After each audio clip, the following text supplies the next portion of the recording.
Hello friends, मध्ये आपलं स्वागत आहे. मागच्या व्हिडिओमध्ये आपण डायरेक्ट कपड्यावर कटिंग करून ब्लाऊजची इथे कटिंग केली ती हेवी वर्क स्लीवचं. आजच्या व्हिडिओत बघा आपल्याला पूर्ण स्टिच करून घेतलं आहे ब्लाऊजला. डायरेक्ट आपण इथे कटोरी कट केलेली होती, कुठल्याही प्रकारचं पेपर पॅटर्न वापरलं नव्हतं. या पद्धतीने ब्लाऊज इथे आपलं रेडी. तर बघा आता आजचा क्लासचा आपला आहे 8वा दिवस आणि आज आपण काय बघणार आहोत तर इथे आपल्याला पेपर पॅटर्न कसं कट करायचं आहे. कुठल्याही साईजसाठी जर तुम्हाला इथे ब्लाऊज शिवायचं आहे त्यासाठी तुम्ही कटिंग कशी करायची आहे तर इथे मी मापाला ब्लाऊज घेतलं आहे. तर बघा आजचा विशेष व्हिडिओ आपला आहे क्लासचा 8वा दिवस. कुठल्याही मापाचा जर तुम्हाला कटोरी ब्लाऊजचं फ्रंट पार्ट काढायचं आहे तर उंचीनुसार कटोरी पेपर पॅटर्न कसं तयार करू शकतो तर इथे बघा आता उंची म्हणजे ब्लाऊजची नेमकी फ्रंट पार्ट आपण कसं वाढवायचं. तर हे बघा इथे ही आहे साईड पट्टी 11वरती रेडी आहे. तर आज आपण जशी आपली ब्लाऊजची उंची वाढते हिला कशी वाढवायची आज आपण हे पाहूया. तर ही बंद बाजू इथे मी घेते शोल्डर. तर बघा ज्या साईजसाठी आपल्याला ब्लाऊजची इथे कटिंग करायची, डीप नेक असेल 9 9.5चा तर आपल्याला 5.5चं इथे घ्यायचं आहे शोल्डर. 5.5चा आपण शोल्डर घेणार आहोत. या पॉईंटपासून 6 इंचावरती मोंढीची उंची, जी ब्लाऊजची उंची त्यात आपण 1 इंच एक्स्ट्रा घ्यायचं आहे. आता इथं 14चं ब्लाऊज तयार असणार आहे, यात आपण 1 इंच एक्स्ट्रा घ्यायचं आहे म्हणजेच की 15 इंचावरती.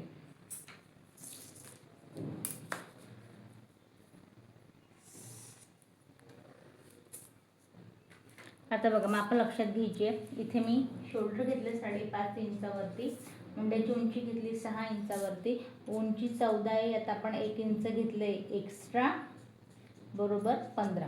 तर बघा आता इथून चेस्टचा आपल्याला चौथा पार्ट टाकायचा आहे. जो चेस्ट आहे त्याचा चौथा पार्ट टाकायचा आहे. जसं की बघा 32 इंचाचा चेस्ट घेर आहे किंवा 36 इंचाचा चेस्ट घेर आहे तर 9 याचा चौथा पार्ट येईल. इथून पुढे जर पेपर पॅटर्न करता येतं 2 इंच एक्स्ट्रा. इथे आपण 2 इंचाची घेऊया मार्जिन. 36चा चौथा पार्ट 9, 2 इंचची मार्जिन. आता कमरघेर जो आहे त्याचा चौथा पार्ट घ्यायचा 1 इंच एक्स्ट्रा. आता आपलं 32 इंचाचा चेस्ट घेर आहे, 8 याचा चौथा पार्ट 2 इंचची मार्जिन. तर जो आपण एक्स्ट्रावाला पार्ट आहे तो आपण इथे ड्रॉ करून घेतोय बाहेरचा.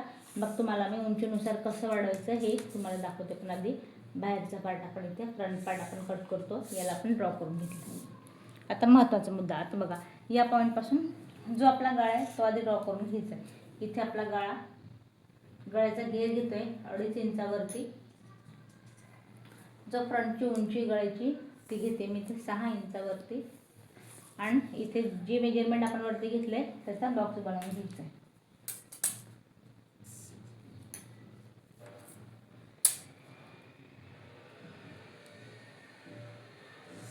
आता बघा हा महत्त्वाचा मुद्दा आहे. बॉडी शेपनुसार जर आपली उंची इथे वाढते आणि जर तुम्ही कटोरी साईड पट्टीचं उंच जे छोटे घेतलं तर ही चेस्टवरती कटोरी चढून जाते आणि ती परफेक्ट आपली येत नाही. तर उंचीनुसार हिला आपल्याला कशी वाढवायची आहे फ्रंट पार्टसाठीचं तर बघा साईडची जी उंची जेव्हा तुमच्या जिथे आपण ब्लाऊजवर रेडी बघितली ती आपली होती 11 इंचावरती. 11 असेल तर हिला घेताना आपल्याला या पॉईंटला घ्यायचं आहे 12 इंचावरती. 11 आहे तर 1 इंच आपण एक्स्ट्रा घेतलं बरोबर 12. वरून आपण हे मेजरमेंट टाकायचं साईड पट्टीसाठीचं आणि इथूनच मग आपलं मेन कटोरीचं मेजरमेंट. जी कटोरी आहे आता बघा 36 साईजसाठी जर तुम्ही 6 इंचाची कटोरी घेताय तर 6वरती 1 पॉईंट द्यायचा आहे आणि हिला सरळ लाईन ड्रॉ करून घ्यायची आहे. हे मी कटोरीचं मेजरमेंट टाकलं 6 इंचावरती. त्यानंतर साईड पट्टीचा घेरा. साईड पट्टीचा घेरा बघा आता 36 साईजसाठी आपल्याला 1 इंच बाहेर आणि 1.5 इंच आत म्हणजेच की 2.5 इंच टोटल. बघा इथे आपण 1 घेतले, इथे आपण 1.5 घेतले, पूर्ण आली 2.5 इंचावरती साईड पट्टीचा घेरा. आता जसं की कटोरीचं शोल्डर उतरू नये म्हणून याचं मी तुम्हाला फिक्स मेजरमेंट टाकलं होतं. तर या कटोरी आणि साईड पट्टी जॉईंट होईल इथे आपल्याला मेजरमेंट घ्यायचं आहे 5 इंचावरती. शिवल्यानंतर हे येतं 4 इंचावरती. इथे आपण 1 इंच वाढून घेतो म्हणजेच की 5 इंचावरती. तर याची घ्यायची गोल लाईन. आता 1 2 3 तिघही पॉईंट मॅच करत ही आपली कटोरी. साईड पट्टीचं मेजरमेंट आतल्या हाताने या पद्धतीने आकार द्यायचा आहे. हे झालं साईड पट्टी. तर बघा आता इथे उंचीनुसार आपण ब्लाऊजची उंची 14 आहे, इथे आपण घेतली साईड पट्टी 12 इंचावरती. आता इथे बघा हे रेडी आपलंवाला साईडची साईड पट्टी रेडी आहे, खाली योगपट्टी रेडी आहे, इथे कटोरी रेडी. याचं आपण एक महत्त्वाचं काम काय करायचं आहे, इथे घ्यायचं याचं सेंट्रल पॉईंट 6च्या 3 वरती येईल, 1 इंच जायचं आहे आत आणि हलकीशी घ्यायची आहे गोलाई, 1 इंच आपण आत आलं. योगपट्टी रेडी, साईड पट्टी रेडी, कटोरी रेडी 6 इंचासाठी. पण ही वाढीव कटोरी आपली अजून बाकी आहे, हिला आपण साईडला घेऊन 1.5 इंच वाढवतो आणि कटोरी टक्ससाठी आपल्याला एक्स्ट्रा वाढवायची राहते. आता ही झाली माझी 12 इंचावरती. इथेच आता माझ्या ब्लाऊजची उंची आहे 13. यात घ्यायचं 1 इंच एक्स्ट्रा उंची होईल 14. तर आता इथे आपण 12 घेतले, वरून जसं की तुम्ही ब्लाऊजवरती बघितलं उंचीनुसार वरून आपण घ्यायचं हिला, इथे आपण 12 घेतलं, इथे आता आपण घेऊया 11 इंचावरती. इथे मी घेते वरून 11, तयार येईल 10 इंचावरती, प्लस आपण 1 इंच एक्स्ट्रा घ्यायचं राहता, घेतलं आपण 11. आता इथे माझी कटोरी आहे 5.5 इंचाची, तर मी 5.5 वरतीला ड्रॉ करते. 5.5ची माझी कटोरी. हे झालं या पॉईंटला ड्रॉ. आता साईड पट्टी, ज्या साईडची आपलीवाली चेस्ट आहे त्यानुसार मेजरमेंट 1 इंच फिक्स बाहेर घ्यायचं आहे. आतमध्ये घेताना 1.5 इंच न घेता 1 आणि जस्ट 2 इंच 2 लाईन टेपच्या एवढं इथे घ्यायचं आहे. 1.5ला थोडं कमी 2 लाईन, हा पॉईंट इथे, हा एक पॉईंट आणि हा आपला फिक्सवाला पॉईंट. याचा आकार असा येईल बघा या पद्धतीने. 5ला आपल्याला कमी जास्त करायचं नाही, तो पॉईंट फिक्स असणार आहे हा 5 इंचावरती गळायचा. फक्त आपल्याला इथून कटोरी आपली कमी झाली. परत याचा 5.5चा आपल्याला सेंट्रल पॉईंट घ्यायचा आहे, काहीसा 3 इंचावरती. परत इथे जायचं 1 इंच आत आणि या पद्धतीने याला आकार द्यायचा आहे. 1 इंच आत, 5.5ची कटोरी, या पद्धतीने आपण दुसरी कटोरी.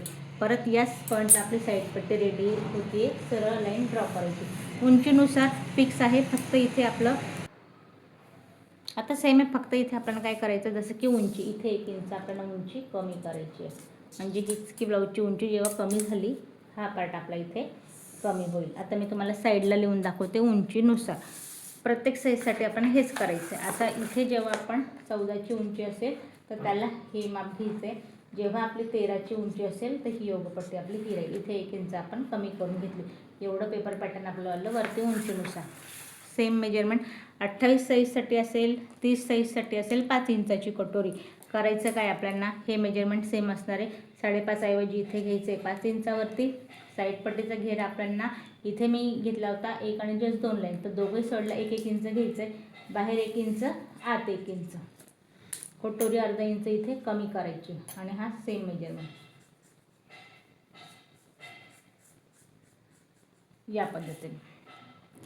ही कटोरी घ्यायची आहे, साईड पॉईंटला वाढवायची आहे आणि यानुसार उंचीनुसार आपल्याला पेपर पॅटर्न इथे रेडी करायचे असतं. आता तुम्हाला कटोरीचे टक्स विषयी सांगेल. ही कटोरी आपण कट केली, या पॉईंटला मी ला ड्रॉ केली.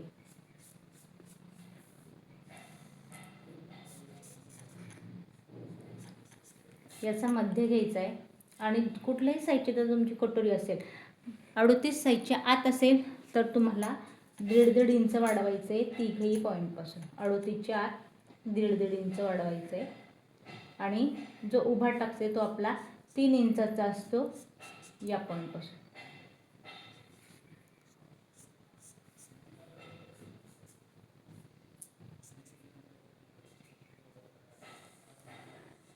हे आपण टक्ससाठी वाढवलं, तर इथे आपण टक्ससाठी वाढवतो.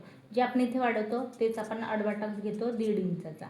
उभा टक्स आपण घेतो नॉर्मली इथे 2.5 इंचाचा. या पद्धतीने ही आपण 38च्या आत आपण हे मेजरमेंट वाढायचं आहे. बिग साईजसाठी तुमची कटोरी जेव्हा जात असेल, समजा की 38च्या पुढे जाते आणि कम्फर्टेबल टक्स हवा आहे, तर आपल्याला या पॉईंटला इथे मी 1.5 इंच वाढवलं, इथे 2-2 इंच वाढवायचं. 1.5 ऐवजी अजून अर्धा इंच वाढवायचं. इथलं जे मेजरमेंट आहे ते फिक्स आपलं 1.5 इंचाचं राहील. उभा फक्त टक्स याचा 3 इंचाचा घ्यायचा आहे उभा टक्स. इथे मी 2-2 इंच वाढवलं आहे. टक्स परफेक्ट कटोरी पसरट व्यवस्थित बसायला हवी, त्याच्यामुळे आपल्याला इथे 2 इंच वाढवायचं. इथे उभा टक्स मी 3 इंचाचा केला आहे. त्यानंतर आता आपल्याला करायचं काय, आडवा टक्स इथे 1.5 घेतला.